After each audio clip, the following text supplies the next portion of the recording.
Let us pray in the name of the Father, and of the Son, and of the Holy Spirit. Amen. O Jesus, through the Immaculate Heart of Mary, I offer you my prayers, works, joys, and sufferings on this day for all the intentions of your Sacred Heart, in union with the holy sacrifice of the Mass throughout the world, in reparation for my sins, for the intentions of all my relatives and friends, and in particular for the intentions of the Holy Father. Amen. The intentions of the Holy Father for the month of June. For the abolition of torture. We pray that the international community may commit in a concrete way to ensuring the abolition of torture and guarantee support to victims and their families.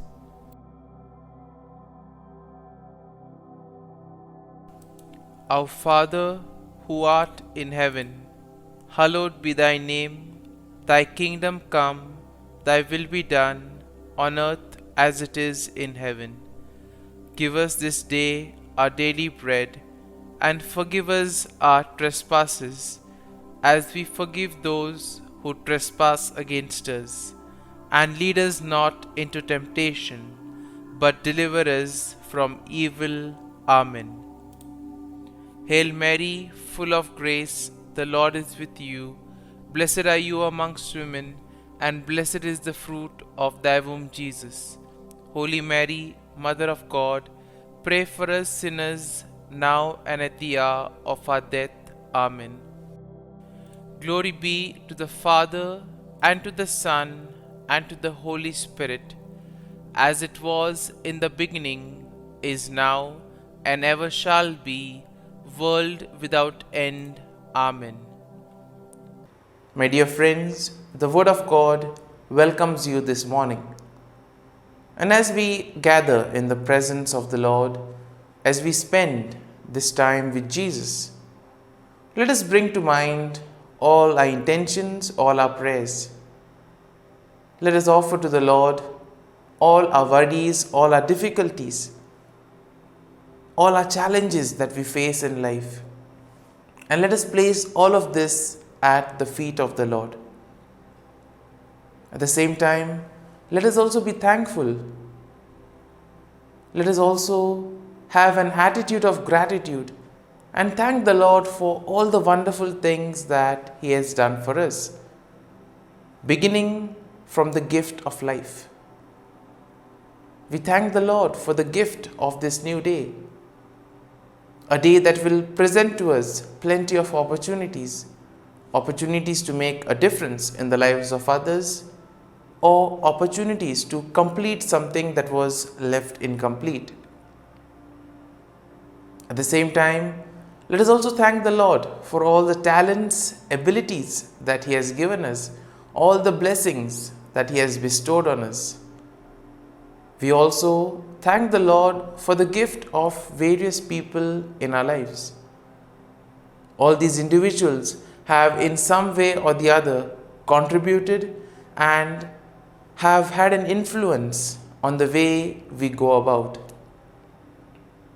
Lord, we thank you for the gift of our family members, friends, near and dear ones, and all those who have dedicated their time and effort and have molded us and helped us become who we are today. And now, my dear friends, let us reflect and meditate on Psalm 45. Now, as usual, we shall have a general overview of the psalm, and slowly we shall go into details and look at the psalm closely. Now, when we take a look at Psalm 45, we see that Psalm 45 is a beautiful and uplifting psalm that is believed to be a royal wedding psalm. It celebrates the beauty and glory of the king and his bride. And here it also speaks about the spiritual union between Christ and the church. In short, when we reflect on Psalm 45, we see that it is something which tells us how we need to be dedicated to the Lord. In spite of all difficulties, challenges, we need to be united with Him and we need to place our faith and trust in Him. The psalm begins, "My heart overflows with a goodly theme. I address my verses to the King. My tongue is like the pen of a ready scribe." And here itself, the psalmist begins by declaring that his heart overflows with praise for the King. He is ready and eager to write about the goodness and the beauty of the King and his bride. In other words, we can see the theme of gratefulness emerging in this. And as we have begun this prayer with this theme of gratefulness, being grateful to the Lord, let us continue and thank the Lord for whatever He has done for us in our lives. You are the most handsome of men. Grace is poured upon your lips. Therefore God has blessed you forever. And here in the second verse, we see that the psalmist declares that the King is fairer than any other man, and that grace is poured upon his lips. This means that the King is not only physically attractive, but he also speaks with wisdom and eloquence. And here the psalmist acknowledges that God has blessed the King forever. And once again, another reason to be grateful and thankful to the Lord. Now in the third verse, we see, "Gird your sword on your thigh, O mighty one, in your glory and majesty." Here the psalmist calls upon the King to prepare for battle and to show his power and majesty. Verse 4, "In your majesty ride on victoriously for the cause of truth and to defend the right.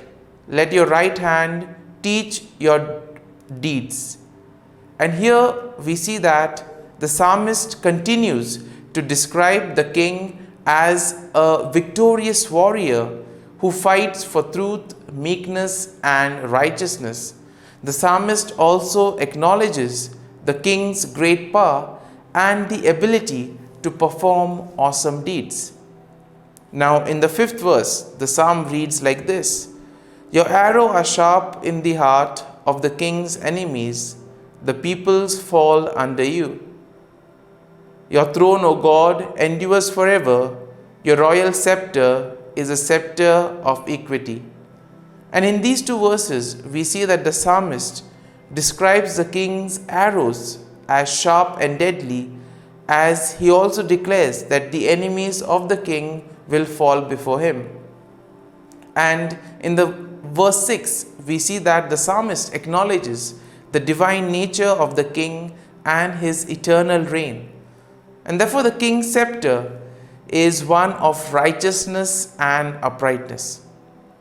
Now the psalm continues, "You love righteousness and hate wickedness. Therefore God, your Lord, has anointed you with the oil of gladness beyond your companions. Your robes are all fragrant with myrrh and aloes and cassia. Your ivory palaces, stringed instrument, make you glad." And here we see that the psalmist declares that the King loves righteousness and hates wickedness. And because of this, he has been anointed by God with the oil of joy. This means that the King has been blessed with great joy and happiness. And most importantly, he is above all his peers. Similarly, the King's garment are fragrant with myrrh, aloes, and other herbs, which were used in ancient times to create pleasant aromas. He also notes that the King is surrounded by musicians and instruments which bring him joy. The psalm then continues, Daughters of kings are among your ladies of honor. At your right hand stands a queen in gold of Ophir. Hear, O daughter, consider and incline your ear. Forget your people and your father's house, and the king will desire your beauty, since he is your Lord. Bow to him. And here we see that the psalmist notes that the king is surrounded by noble women, including king's daughters, and that his bride is standing at his right hand in gold from Ophir. This is a symbol of the king's great wealth and prosperity. And here we see that the psalmist is trying to urge the bride, urging her to forget about the past and to focus on her new life. Now the psalm then continues. The people of Tyre will seek your favor with gifts, the richest of the people, with all kinds of wealth. The princess is decked in a chamber with gold woven robes. In many colored robes she is led to the king. Behind the virgins her companions follow. With joy and gladness they are led along as they enter the palace of the king. And once again the psalm continues on this theme of righteousness, uprightness, and the prosperity that the king enjoys.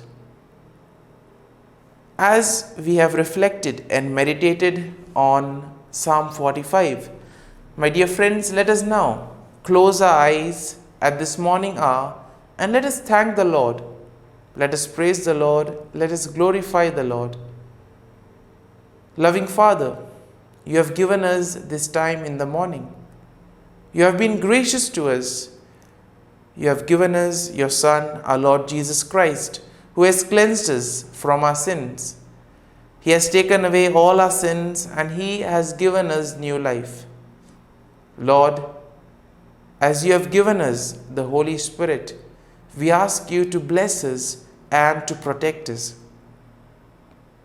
Lord, you have protected us all through the night and you have guarded us. You have kept us safe. You have given us good health of mind and body. For all this, Lord, we thank you, we praise you, and we glorify you. Lord, we also thank you for being there with us, for guiding us, for protecting us. You never abandon us. You're always there showing us the right path. And for all this, O Lord, we thank you and we praise you. And now as we reflect and meditate on this psalm, we ask you, Lord, to be with us, guide us, and show us the way, so that whatever we do today, we may be able to radiate your love, mercy, and joy to the world around us. And now, my dear friends, let us spend a few moments in silence. Let us try to recollect a verse or a thought that touched us while we were reading the psalm. Let us reflect on this and let us try to make it personal. Let us allow the psalm to take its root in us, so that we too may be thankful to the Lord for all that He has done for us in our lives.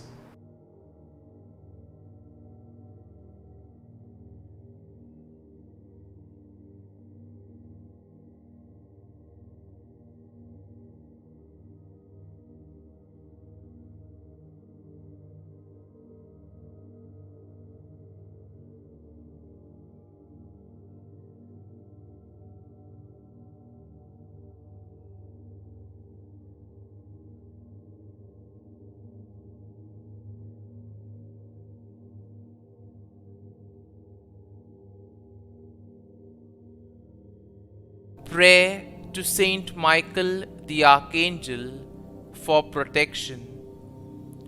Saint Michael the Archangel, defend us in battle. Be our defense against the wickedness and snares of the devil. May God rebuke him, we humbly pray.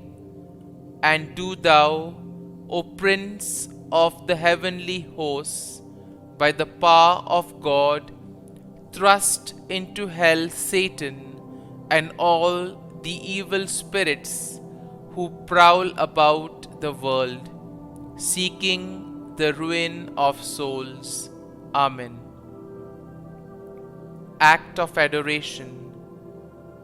O Sacrament most holy, O Sacrament divine, all praise and all thanksgiving be every moment thine. Saint Gertrude Prayer for souls in purgatory. Eternal Father, I offer Thee the most precious blood of Thy divine Son, Jesus, in union with the masses said throughout the world today, for all the holy souls in purgatory, for sinners everywhere, for sinners in the universal church, those in my own home and within my family. Amen. May the divine assistance remain always with us, and may the souls of the faithful departed through the mercy of God rest in peace. Amen.